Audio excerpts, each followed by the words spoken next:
Butter masala recipe అండి. చాలా టేస్టీగా స్పైసీగా ఉంటుంది. ముందుగా కాజుని తీసుకుని దాన్ని 15 నిమిషాల పాటు వేడి నీళ్ళలో నానబెట్టి పక్కన పెట్టుకొని ఒక ప్యాన్ తీసుకుని అందులో ఆయిల్ కొంచెం బటర్ వేసుకొని అందులో జీలకర్ర కొంచెం రెడ్ చిల్లీ కూడా యాడ్ చేసుకుని బాగా ఫ్రై చేసుకుని అందులో పెరుగు పెట్టుకొని ఆనియన్స్ కూడా వేసుకొని బాగా ఫ్రై చేసుకోవాలి.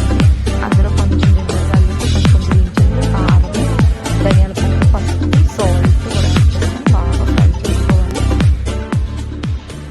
ఫ్రై అయిన తర్వాత మనం 3 టమాటోలు పేస్ట్ చేసుకుని ఆ ప్యూరీని కూడా అందులో యాడ్ చేసుకుని దగ్గరికి అయిన తర్వాత అందులో కొంచెం మనం ముందుగా నానబెట్టి పెట్టుకున్న క్యాషూ నట్ని పేస్ట్ చేసి ఆ పేస్ట్ కూడా వేసుకోవాలండి. ఇంకో ప్యాన్ తీసుకుని అందులో కొంచెం ఆయిల్ బటర్ వేసుకుని పన్నీర్ని బాగా ఫ్రై చేసుకోవాలి. పన్నీర్ కొంచెం కారం కూడా వేసుకుని బ్రౌనిష్ రకంగా ఫ్రై చేసుకుని మన ఈ పన్నీర్ తీసుకుని గ్రేవీలో యాడ్ చేసి బాగా కలపాలి. అందులో కొంచెం గరం మసాలా, కొంచెం ఫ్రెష్ మిల్క్, కస్తూరి మేతి